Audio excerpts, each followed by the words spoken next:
Assalamualaikum warahmatullahi wabarakatuh. My name is Siti Chandra Widjanantie from Persahabatan General Hospital, Faculty of Medicine, Universitas Indonesia.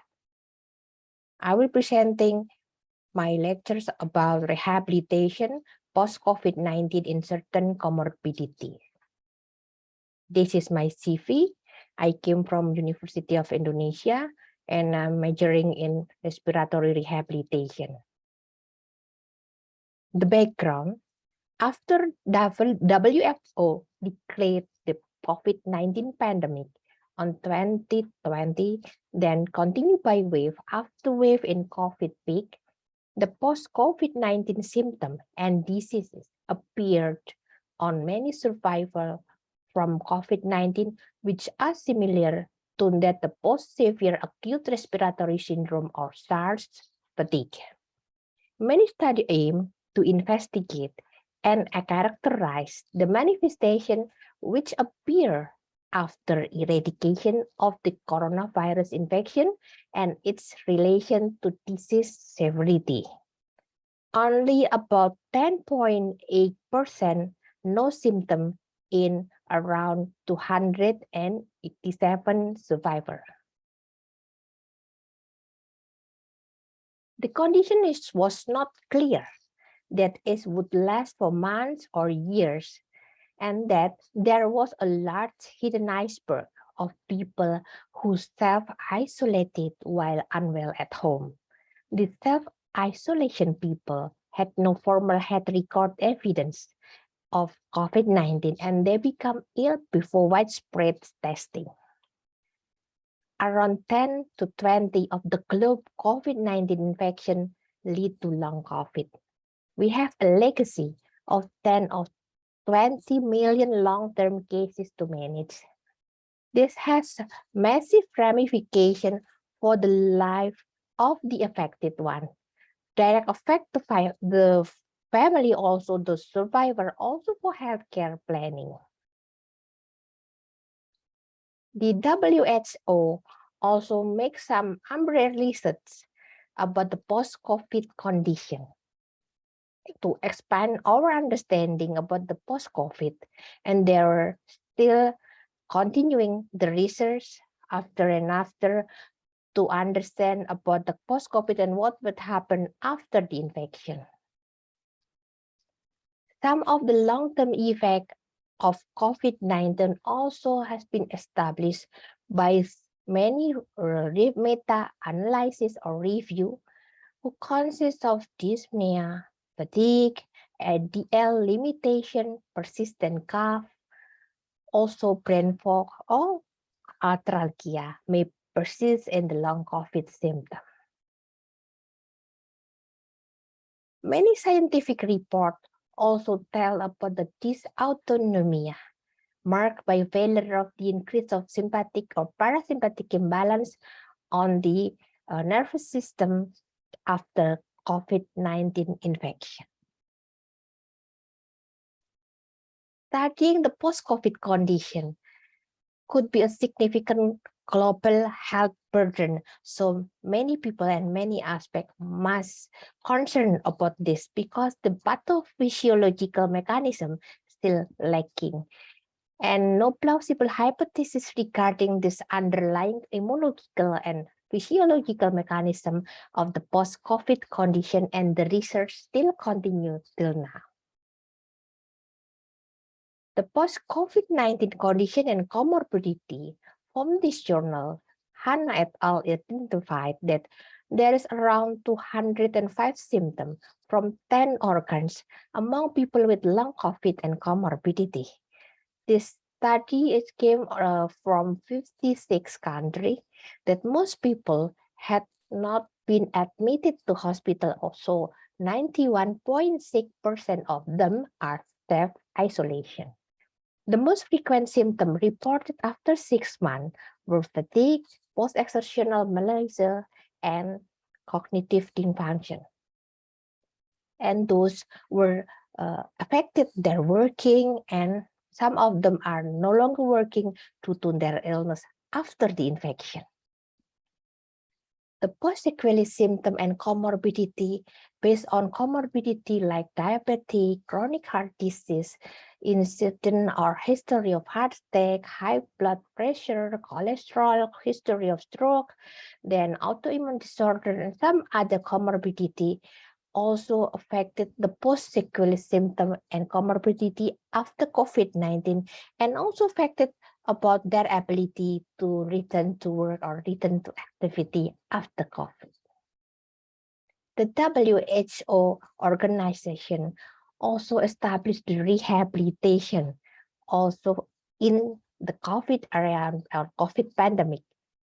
What is rehabilitation? This rehabilitation is defined as a set of intervention designed to optimize functioning and reduce disability in individuals with health condition in interaction with their environment. What is rehabilitation problem? Rehabilitation problem is about understanding the dysfunction or the less functioning. So we have to regard the function of the multiple organ system. The rehabilitation for post-COVID-19 and certain comorbidity, as WHO has urged countries to prioritize the rehabilitation or rehabilitation for the medium and long-term consequences of the COVID or the long COVID more systematically.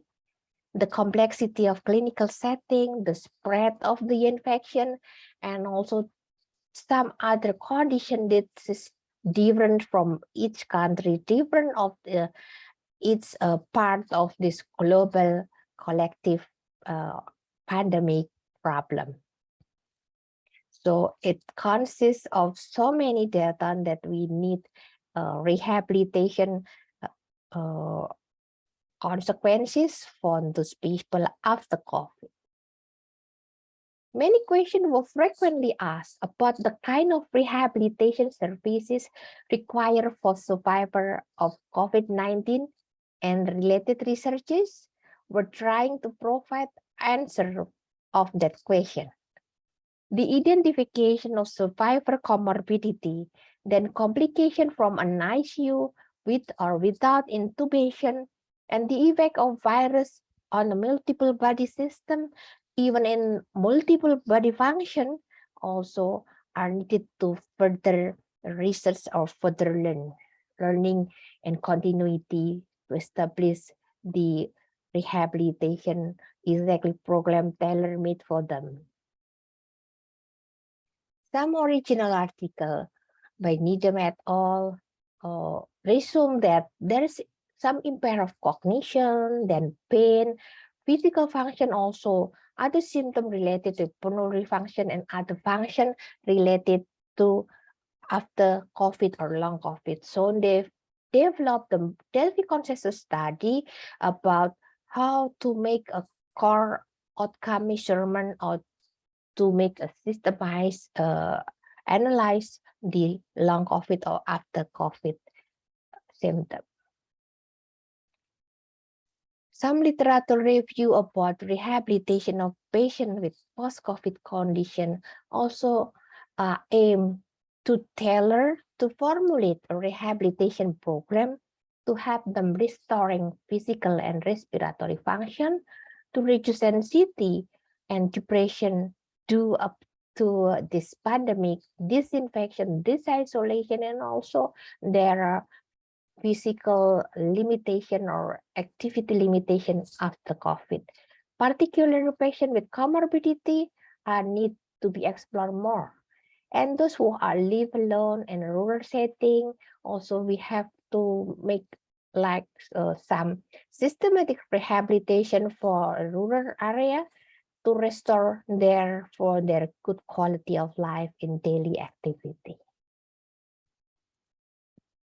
The strict control of the comorbidity also supervise rehabilitation and physical exercise can give to those person with long COVID or post-COVID and still has to continue the rehabilitation. Also give them optimal nutrition that could help in reduction and managing the post-COVID symptoms. the respiratory rehabilitation in COVID-19. Our goals is preserve the respiratory functional capacity in COVID-19 patients, prevent the respiratory dysfunction of the COVID-19. We have to start the promotive to rehabilitative rehabilitation.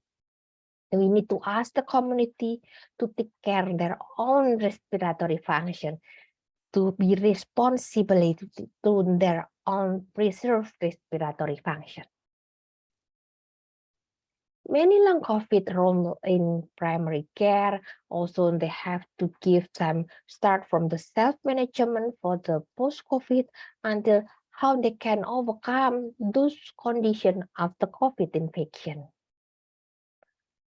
Some part with long COVID from start finding the cases from the community. This is to form the community in the primary care, how they get rehabilitation from this disability and the long COVID.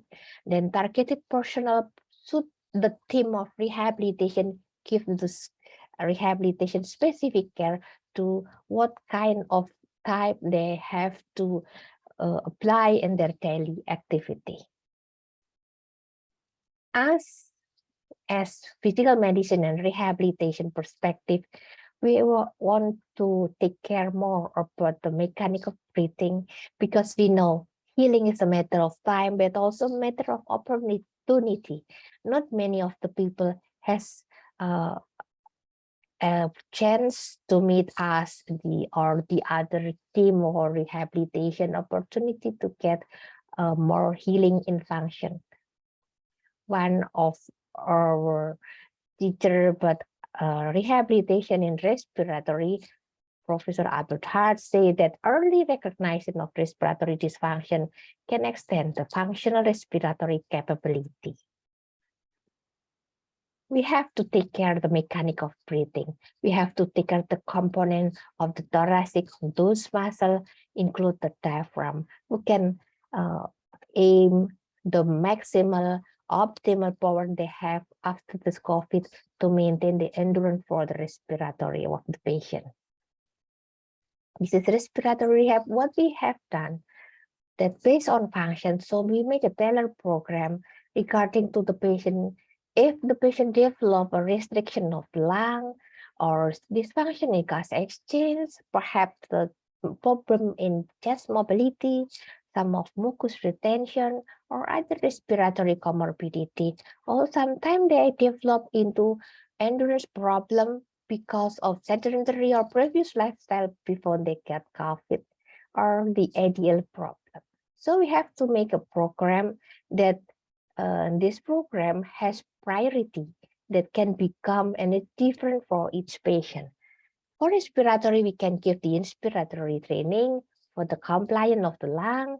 Then we can give the maximal optimal the lung recruitment for the patient.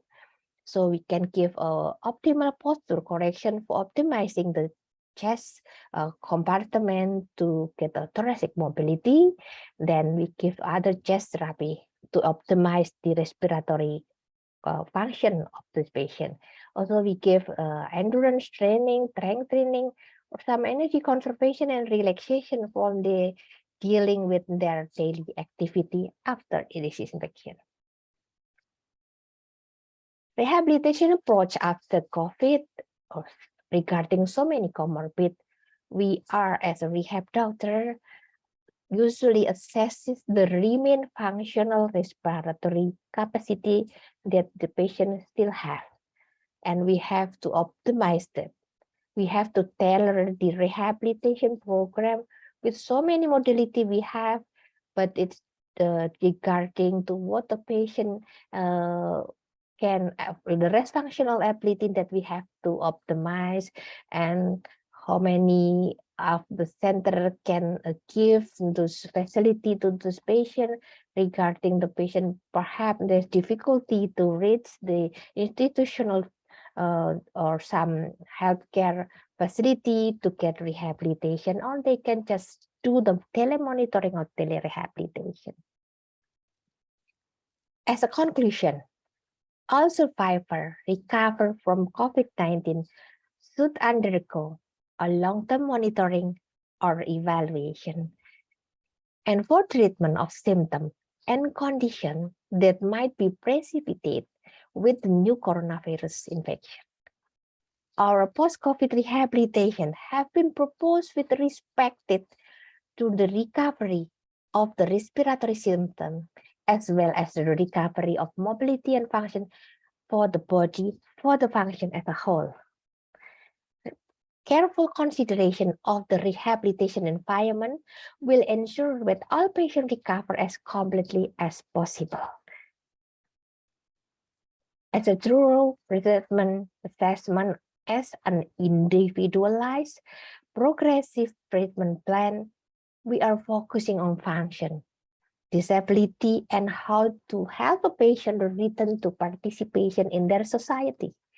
That will help patients to maximize their function and quality of life.